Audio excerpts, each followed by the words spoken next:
Ohio there, this is Kermit the Frog. I'm Captain Kirk. Fascinating. I'm a doctor, not a mechanic. Thank you, love you. Mwah. Most illogical. Aye, sir. Well, that was different. Yep, lousy, but different. Places, please, and here we go. Welcome, ladies, Jem'Hadar, bears, chicken, and things to episode 16 of the MuppeTrek podcast. I'm Jarman. And I am Steve. We are here to compare, contrast, and confer about our two favorite franchises. And Jarman, what are those? The Muppets and Star Trek. And we Bam. do one-to-one reviews of the Muppet Show and Star Trek, the original series. And this week we have special Muppet Show guest Twiggy and the original series episode, The Galileo 7. What a great name. And we got some feedback this week from email, of all places. Go figure, that ancient, archaic way of talking to people. We would love to have your emails, by the way, MuppeTrek@aplayonnerds.com. So it's from Paul Wright, a longtime listener of the network. Oh, yeah. Yeah, he says, I know Steve is a Muppets fan, so I guess he will already know about this. What does he think about the return of Fraggle Rock? Will he be showing Joyce, Steve's daughter, any of the new show? And has he been watching any of the original or other Muppet-based shows? So what about that, Steve? So I loved it. I thought it was really great. And it's a very clever way to do Muppet stuff right now, especially in the like work from home. How are they bringing initiative. It back? It's all like, basically it was the Fraggles using these magic stones to talk to each other from far away since they couldn't be with each other. That's so cool. So it's very timely. Because of that, it's just all these one shots of just one Fraggle. None of them are actually in frame together. So because of this, they can send green screen equipment home to these performers and have them do a quick and easy setup. That's perfect. To record these things. And Sesame Street is doing some of the same thing. But it's a very smart way to keep it going while we're in this current, setting. Right. Isolation. Joyce has not seen it yet, though she is very well aware of the Fraggles. One of her favorite books is No One Knows Where Gobo Goes. And just the other day when we said she could pick a movie, she picked, I've got, it's like an hour-long thing of Fraggle Rock music. Oh, that's adorable. And the like sketches that go with it. So we watched that and sang along. It's real fun. Has she been watching other Muppet-based shows, he asked? No. She hasn't really given dinosaurs a try. She always says she wants to watch the Muppets, but she's always bored by it. Understand. The one from the 70s? Yeah, I'd understand. Maybe Muppet Babies. Try that out. But even when she liked the Muppets, like the movies, even that was like a year ago now. She's kind of fallen out of love. But Aww. Kermit is still one of her all-time favorite stuffed animals. Well, that's good at least. Yeah, we're keeping that real at least. You know what she's really been digging recently? The Dark Crystal series. Oh, that seems so dark and scary. She's too young. Joyce loves kind of dark, scary stuff. One of her favorite movies is Coraline. Oh, I don't even like watching Coraline. Yeah, exactly. Good for her, though. Yeah. So because of that, it's right up her alley. Well, very cool. Thank you, Paul. Yeah, and Paul, we hope Very you're staying safe during these crazy times as well. I'm excited for anything new for Muppets, Fraggle Rock, or anything, and I think the Fraggle Rock thing will be good. Who is this Twiggy person that we'll be talking about later? So, Twiggy, mostly known as a fashion model, and a face that was everywhere from about 66 to 70, but really modeling only made up a small part of her career. After retiring from modeling in 1970, she took to the screen starring in the movie The Boyfriend, and she won 2 Golden Globes for it. She's been on Broadway and the West End. And the year that she was on this show was the same year that she really started pushing herself as a singer. And she signed with Mercury Records. I see. But what does our generation know her from? Honestly, besides the fact that she's kind of part of the cultural zeitgeist, she was a judge on cycle 5 through 9 of America's Next Top Model. Mm-hmm. But in 2019, she was awarded the Dame Commander of the Order of the British Empire. Oh. For her contributions to fashion, which is a like honorary knighthood. So, but it puts her in league with like Dame Judi Dench. Right. And Dame Helen Mirren.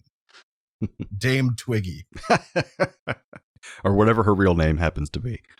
So she's kind of part of the cultural awareness, though, I would say. But this episode is a doozy. The opening number is Dance. It's a chroma key nightmare mouth pink boa thing and a bunch of other disco boas. That's what I thought. It's like an acid trip, man. We get our first taste of the backstage plot where Scooter tells Kermit that there is a phantom of the Muppet Show. He's brushed off, telling him that he's over-imaginative until an actor runs out of the dressing room screaming about there being a phantom.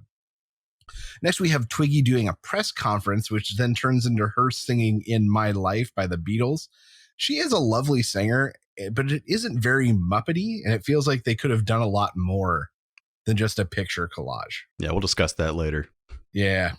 Backstage again, people arguing about the existence of the Phantom as they're getting hysterical. Kermit tries to get everyone back to work when then we get our first sighting of the Phantom. Next, we have our weekly introduction by Sam the Eagle for Wayne and Wanda singing Let It Snow. They get into the numbers and are deluged by snow, which drowns them out as usual. Afterwards, we have Twiggy join Gonzo and Muppy in bed. They want a bedtime story, so she just conveniently knows A.A. Milne's The King's Breakfast. We then get to see the story played out where the king needs butter, so they go to the dairy maid who goes to the cow, who sends her back with a message. It involves marmalade. It's a little bit weird. Yeah, it involves marmalade. She then takes him the butter, which he uses to slide down a banister, and that's why the king wanted it, which is a weird, subvertive expectation ending. It's interesting. We then find ourselves at the dance where Statler and Waldorf are dancing together again. And the best joke is Kermit being tossed around the room by his partner. Arguable. I'll tell you the best joke later. After this, Rolf plays Minuet and G on piano with a few mistakes along the way. It's cute, but it's a bit slow. Following this, we get Vendaface, a vending machine, which Fozzie puts money into for like therapy. It tells him that he is too trusting and too generous. And it fails to give it, and then he tries to assault the machine, and it chokes him out. Backstage again, the Phantom is being discussed when Hilda screams, well, it's just Gonzo in hiding from the Phantom. But, there's the Phantom suddenly next to Kermit. Kermit ends up running away screaming himself. Up next, we have the Muppet News Flash, where a woman ate a tractor because of her iron deficiency, and then it ends with her eating the microphone. It was Twiggy, yeah. Twiggy. Backstage one last time, Kermit once again confronts the Phantom. He reveals that his name is Uncle Deadly, and he was a classic performer who was like booed off the stage and refused to leave, and now like haunts everybody with doom and gloom. Kermit runs into the gang, and it seems like it's going to be like a Scooby-Doo kind of moment where they're like, it was just George the janitor in disguise the whole time. But then they show the Phantom in the background. Oh, he's still real. Yeah. Finally, Twiggy and a yokel sit on a fence singing a country song, Ain't Nobody's Business But My Own. They're joined by the Go-Go La-La Jubilee Jug Band on the chorus, and it's a nice up-tempo song to end the show on. Kermit closes out the show, thanking his guest star. Uncle Deadly comes out and takes the curtain. He corrects that he meant Twiggy, who comes out, and it's kind of a lackluster ending. That's the Muppet Show, folks. Indeed. So this episode's music was kind of interesting, though. Dance was a hit from 76, written by a guy named Paul Jabara. This is the same guy who wrote It's Raining Men. Huh. I wouldn't have thought a guy wrote that. In My Life, famous Beatles song, but how famous? It was number 23 in Rolling Stone's top 500 greatest songs of all time, and the number 5 spot in the 100 greatest Beatles songs. Minuet in G is by Beethoven, originally written for an orchestra. The music for the orchestra was lost after his death, so the piano arrangement is the only thing that survived. So it's the only thing people know, but it was written for an orchestra. Ain't Nobody's Business But My Own, written by a guy named Irving Taylor, who was a kind of satirical songwriter from the mid 30s to late 50s. He also wrote Pachalafica, which was featured in another episode that we reviewed. It was made famous by a guy named Soupy Sales.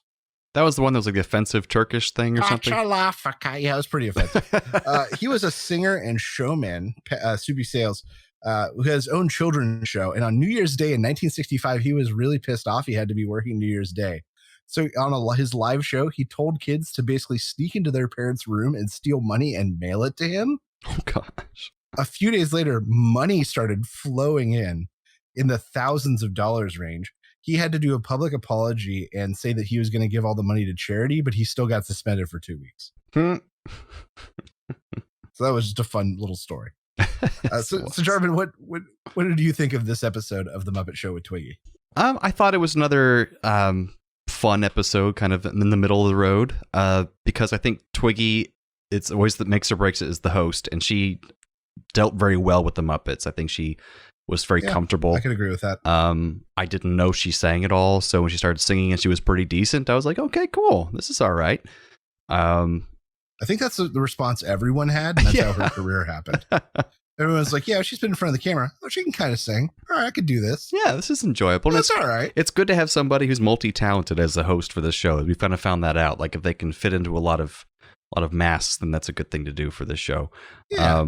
The bedtime story thing was cute. I like that they went on and acted it out. There's some cool looking puppets for the king and queen. I haven't seen those before. Those were actually classic Muppet puppets that were used in a couple specials, including Hey Cinderella, which was an early Muppet television special. Yeah, those are pretty cool. They're very large and interesting. Oh, yeah. And we were talking about the at the dance segment. The best joke was with Sam the Eagle saying, "What's worse if something's illegal, or what's the difference between something illegal and immoral?" And he says, he says immoral things are bad, and I'm an illegal. I can't remember how he phrased it, but it made me chuckle. Right, but it was that he was a sick eagle. Right, so he's illegal. It was fantastic pun. Oh man, so memorable. And I really enjoyed this simple thing of Ralph playing the piano, because he was just like playing really well, but he messed up and he made some little noises here and there. So it was very subtle, but I actually really enjoyed it. It was just kind of like a little human moment, dog moment for him. So Jarman, I'm going to put you on the spot for a new question I'm going to ask. All right. Because you actually came up with this sort of by accident a few times ago. Who do you think was your favorite Muppeteering? My favorite Muppeteering this week. Maybe not even your favorite number or anything, just the best performance. I mean, I have to always give it. I comment almost every time I watch one of the people playing the piano and matching almost what it should sound like. If it's Dr. Teeth or if it's Ralph, it always impresses me the most, because I'm like, they look like he's Ralph, actually playing those pianos. Ralph's Minuet in G then. Yeah, that'd probably be it. Okay, all right. And if it was anything besides that, it'd be the king. The king puppet was pretty impressive. I've got to give it to the mouthy fever dream at the beginning. Even though it was a weird number, it was still a cool effect. And there was a lot of marionettes too, like on sticks. I guess you call that marionette with the sticks that come around. A rod puppet. Rod puppets. There you go. Yeah. And I had to ask about. Well, there's also no talk spot this week, which I thought was strange. No talk spot. There's also no panel discussion. There was no veterinarian's hospital. There was no Muppet Labs. But beyond that, I thought talk spot was like something they had every episode. But like no matter what, this is probably one of the more rare ones. That's strange. And something I wanted to ask you was, is this Phantom character now a regular character? Uncle Deadly. So we are doing this because the show first aired in syndication. Mm-hmm. We are doing this in the order it aired in Britain, which is the order it would release publicly. Technically, Uncle Deadly showed up in the Vincent Price episode, which we'll review later in this, but in the production order, it was actually earlier. So technically he was introduced in the Vincent Price episode. I see. But depending on what order you're watching it in, this is his first appearance. Well, I'm very excited about the Vincent Price episode just because it's Vincent Price. So that'll be fun.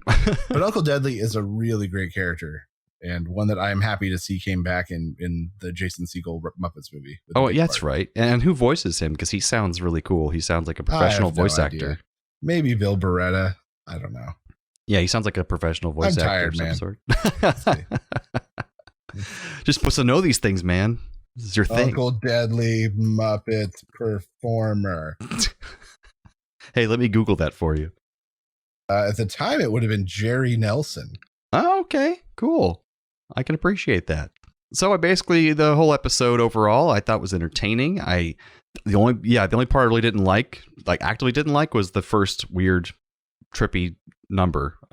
That was it. Everything else was fun. I was surprised seeing her sing like a country song at the end. That was enjoyable. Yeah, that was a bit strange. I liked it.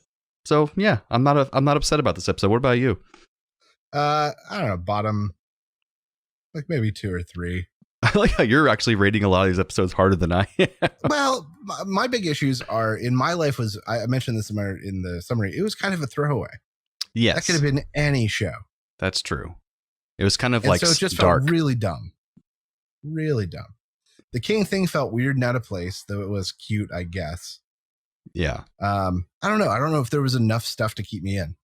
I could appreciate that. Especially missing the staples like Veterinarian Hospital or Muppet Labs and the talk show and the talk spot. Like it just, yeah. So I think maybe for that reason, it feels a bit empty to me. And out of place is a good word. Yeah. Or a good phrase for it. The only thing that could make it worse is if there was a talking houses. Those are always the worst. That's the only thing that could make it and worse. If Florence Henderson and Gary Busey just popped in there at some point. Hi! I'm on the Muppet Show. This is great. Get that chef out here and make me some eggs. I'm already a Muppet. Anyway. I can't feel my arms. Put rods on me. That's a throwback, folks, if you've been listening to the show this whole time. And if not, it's just a real good, fun Gary Busey impression. Yeah. Just good, clean family fun here on a Play Nerd. Everyone needs that in their Network. lives. All right. So I guess we'll move on to the Star Trek episode then. Yeah. Which episode did we do? We did the Galileo 7, which is a very popular episode as well. A lot of these first season episodes, middle to late, are very popular and famous. So here we have the Enterprise en route to deliver medical supplies to a Federation colony who is in need. But the ship passes by a quasar-like formation along the way and is standing orders for the Enterprise to explore. They have to go by and study it first before they go on to do anything else. Of course they do. Of course. So Kirk sends Spock, Bones, Scotty, and a yeoman and 3 other specialists to go check it out in a shuttlecraft called the Galileo. But the anomaly pulls them off course and they go hurtling towards the nearest planet called Taurus 2. Now, 2 of the specialists go out to scout the area after the shuttlecraft crash lands, and they are soon attacked by giant hairy monsters that throw spears at them, killing one of the specialists, and the other scares them off with his phaser as he gets back to the ship. They thought the creatures would be scared away, but instead the monsters are planning to amass and attack them again.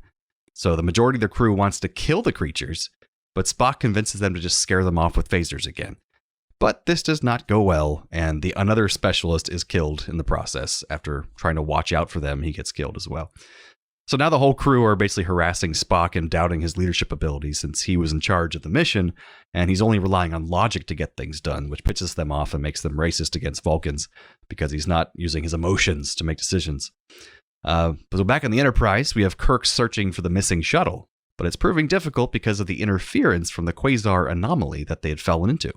So meanwhile, there's this really terrible dick of a commissioner on board pressuring Kirk to hurry him up to get him to the Enterprise to complete their mission to get supplies to the Federation colony.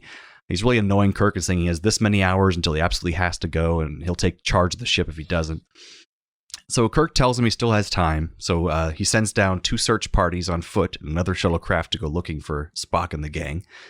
But one of the landing parties gets attacked by the monsters, they lose 2 more men, and the other shuttlecraft can't find anything. So the commissioner forces Kirk to leave now as they are out of time. They have to get on the mission. So meanwhile, back at the Galileo, the monsters are starting to attack the shuttlecraft directly with giant boulders, start banging on it. And the crewmates continue to attack Spock for not getting them out of this, saying he's making terrible decisions. And Spock can't understand. He's using logic. Why isn't it working? Why are people dying? Scotty comes up with a way to get the crash shuttlecraft out of there by using the phaser powers and putting them into the ship. In the meantime, one of the specialists who's been particularly mean to Spock the whole time, Boma, he wants to have a burial for the second of their fallen comrades. Spock thinks this is dumb and dangerous, but finally lets him do it anyways. The burial is, of course, attacked by monsters as predicted, and Spock is pinned by a rock and tells them to get out of there while they can, but they instead take the time to free him and get on the shuttlecraft. They're finally able to take off, but once they get up into orbit, they are going to slowly come crashing down to the planet because they don't have enough fuel to last very long. So they're hoping that, they can just get word out to the Enterprise. So Spock decides to dump the remainder of the fuel from the shuttlecraft, producing a giant flare, and Sulu sees the flare, and the Enterprise is able to turn around just in time to get them before the shuttlecraft blows up. And then they're on the bridge again, and they all get one last laugh at Spock for being non-emotional, and they think his act of desperation and emotion at the end there was human emotion, but it wasn't. It was him being logical. Purely human moment. Oh, of course. And we all have a laugh at Spock. So that is the episode, A Good Time for All. So there's some little trivia from this episode. This is the first Star Trek episode to focus around Spock rather than Kirk as the main character in the A story, which is pretty cool. And this episode was partly drawn from Spock's breakout popularity that had happened early in the show's run, because he was getting sometimes more popular than Kirk, which pissed off William Shatner quite a bit. I'm sure. Even though they stayed good friends. After this episode was filmed, no new shots of the shuttlecraft miniature were ever taken again. So every shuttlecraft shot used in this episode was used throughout the rest of the series. Wow. But now if you watch it on Netflix, you won't see that because they use... I was so sad. I would have rather they had the original crappy one than what they had on Netflix. Well, if you have CBS All Access, for some reason CBS only has rights to the original version. Okay. So you can see it on there if you did that. So the producers, so much like the performance of the guy who played Boma, the African-American guy who was a dick to Spock, who I thought was actually very good in the episode. They wanted to bring him back, but he was assigned to another TV show, so he couldn't come back. So that's why we didn't see him again, because he didn't die in the episode, surprisingly. And contrary to the Star Trek trend, all the deaths in this episode are gold-shirted crew members, not red shirts. So that's important. And in the book called Dreadnought, they expand on Boma, Lieutenant Boma, and say that under this command, he got so pissed off at Spock that he became an alien-hating bigot, and Scotty had to push to get him court-martialed to get him out of Starfleet. So that's just an interesting little factoid. So what do you think of this episode, Steve?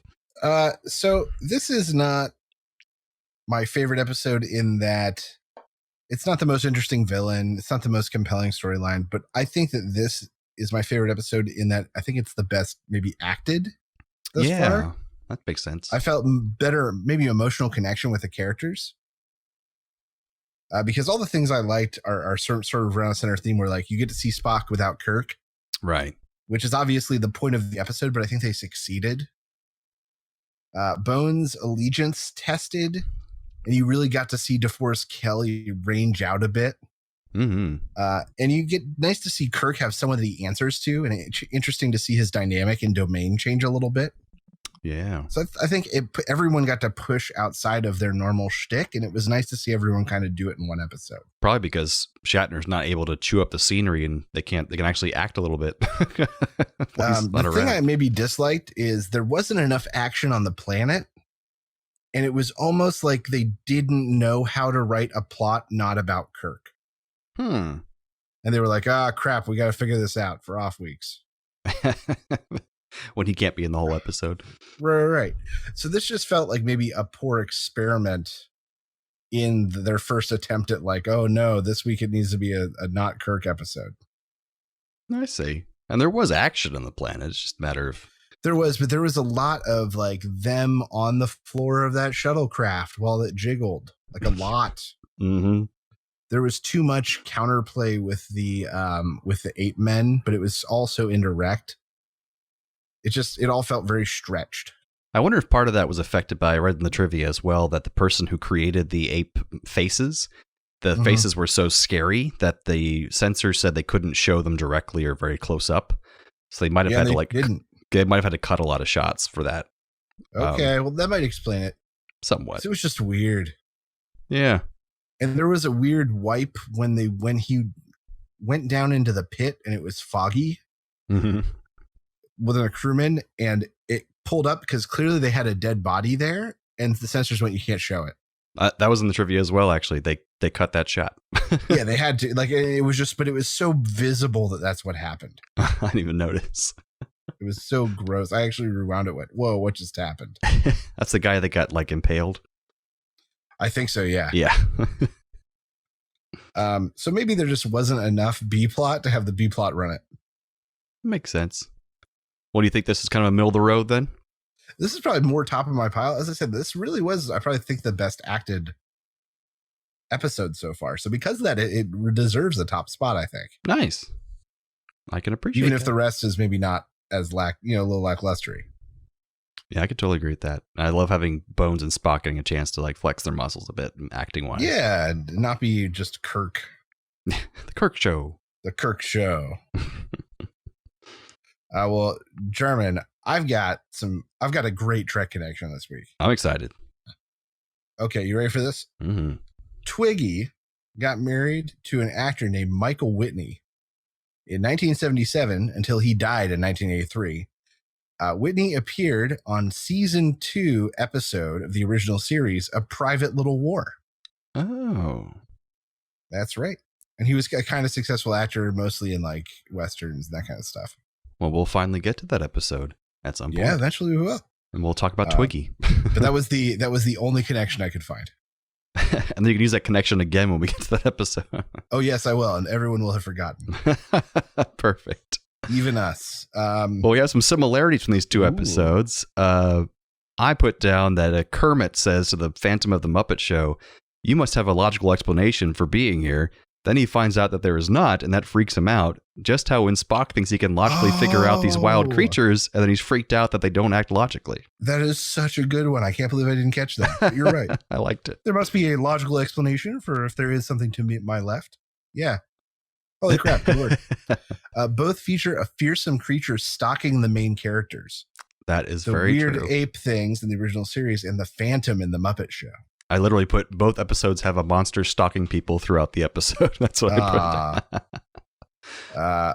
My other similarity is Fozzie and Gonzo are in charge of opening the show, which isn't usual, just like Spock is in charge this episode, which also isn't usual. That's perfect. That makes a lot of sense. Might as well be the same show. I mean, it really is. They're being so lazy here. Yeah. Thank God we're helping them. Oh, what is that? No, what's that? I don't know. That's so weird. Transporter malfunction. So now we're doing a transporter malfunction where we transport one or two characters from one show to the other show to take the place of those characters. So what have you got this time around, Steve? So this week, for coming from the Muppets, Uncle Deadly comes over and replaces Lieutenant Boma. Mm-hmm. And just grandiosely questions all of Spock's moves. Where are you coming, Captain? It is your job to bury the dead? Must you be so logical? Oh, is that your plan? I put that Specialist Boma and the Commissioner guy on the ship could replace Statler and Waldorf because they're both a couple of sour grapes, grumps, and they'd fit in perfectly as some angry hecklers. I agree with that. One of the giant ape men comes over and becomes the Phantom of the Muppet Theater. With the Muppets continuously being impaled throughout the episode. Totally different kind of show. And then get lost in the fog that just suddenly takes the bottom half of the screen. Seriously, watch the moment. It's so weird. I need to watch that again. I want the dancing boa Muppets from the weird psychedelic dance sequence. Oh, hell yeah. The scary mouths. They're going to replace the primitive monsters on the Star Trek episode. Oh, dude, that'd be a different freaky kind of episode. Yeah, because they'd be like floating around and their wiggly arms and their weird teeth, and it's just terrifying. Ugh. It was already terrifying. Now it's awful. Yeah, but somehow endearing.